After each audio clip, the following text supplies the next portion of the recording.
মাননীয় স্পিকার, আপনারা জানেন বাংলাদেশে সর্বপ্রথম 30 মে 1977 সালে গণভোট অনুষ্ঠিত হয়েছে এবং 1978 সালে সেই গণভোট আপনার সংবিধানের সন্নিবেশিত হয়েছে।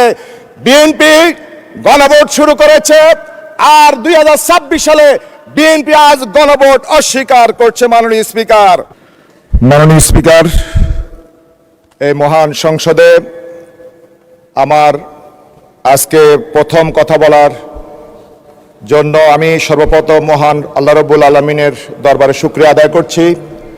সাথে সাথে ধন্যবাদ জ্ঞাপন করছি আমার 178 যাত্রাবাড়ি ডেমরা কদমতলী ঢাকা 5 আসনের জনগণের প্রতি, যারা বহু বাধা বিপত্তিকে উপেক্ষা করে আমাকে তাদের পক্ষ হয়ে তাদের অধিকার আদায়ের জন্য আজকের মহান সংসদে কথা বলার সুযোগ করে দিয়েছেন। মাননীয় স্পিকার, আমি স্মরণ করছি বিগত ফেসিবাদ আন্দোলনের স্টালিনগ্রাদ হিসেবে পরিচিত যাত্রাবাড়ির শতাধিক শহীদদের, যাদের রক্তের বিনিময়ে আজকে আমরা এই মহান সংসদে কথা বলার সুযোগ পেয়েছি। মাননীয় স্পিকার, আমি এমন এক জনপদ থেকে এখানে এসেছি, দীর্ঘ 55 বছর পরে আমার যাত্রাবাড়ির ডেমরা এখানে অবহেলিত বঞ্চিত মানুষের কণ্ঠস্বর হয়ে এখানে এসেছি। অত্যন্ত দুঃখের বিষয়, আপনার মাধ্যমে আমি আজকে এই মহান সংসদকে জানাতে চাই, আমার এই এলাকার দীর্ঘ বঞ্চনার শিকার আমাদের মানুষ, ক্যাপিটাল সিটির পাশে হওয়ার পরও আমার এখানে উন্নয়নের ছোঁয়া লাগে নাই। আমার এলাকার অধিকাংশ বাড়িতে গ্যাস সংযোগ থাকার পরও গ্যাস পাচ্ছে না।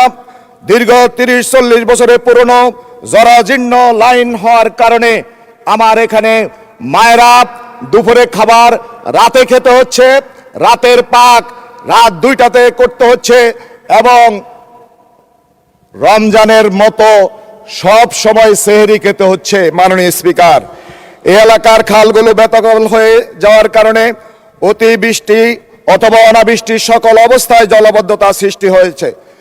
ডিএনডি খালের কারণে, ডিএনডি বাঁধের কারণে আপনারা জানেন এখানে দীর্ঘ জলাবদ্ধতায় মানুষ অতিষ্ঠ হচ্ছে। কাঁচা রাস্তা চলাচলের অনুপযোগী, ছাত্র শিক্ষক শ্রমজীবী মানুষ এখানে চলাচল করতে পারছে না। আমাদের এখানে বর্জ্য ব্যবস্থাপনা আধুনিকায়ন না হওয়ার কারণে আজকে মানুষের জনস্বাস্থ্য চরম হুমকির মুখে। সায়দাবাদ যাত্রাবাড়ি যানজট নিরসন আজকে সময়ের অনিবার্য দাবি। মাননীয় স্পিকার, আমি আপনার মাধ্যমে একটি বিষয় দৃষ্টি আকর্ষণ করছি মাননীয় স্থানীয় সরকার মন্ত্রীকে।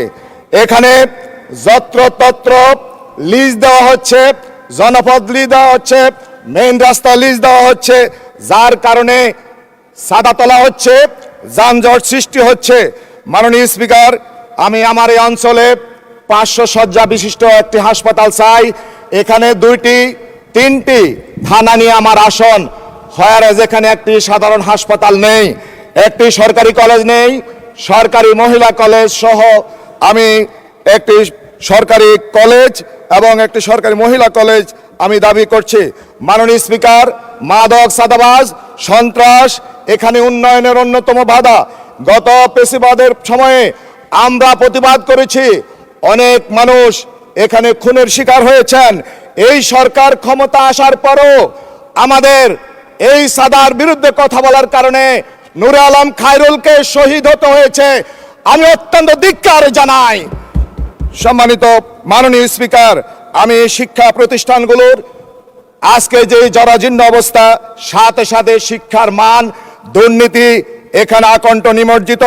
আমি আপনার মাধ্যমে মাননীয় শিক্ষামন্ত্রীর দৃষ্টি আকর্ষণ করছি, যেখানে 72 জন শিক্ষক দরকার সেখানে 142 জন শিক্ষক কিভাবে থাকতে পারে? মাননীয় স্পিকার, আমরা মনে করি উন্নয়ন কোনো দলীয় বিষয় নয়, উন্নয়ন হচ্ছে মানুষের অধিকার এবং আমার এলাকার জনগণের অধিকার।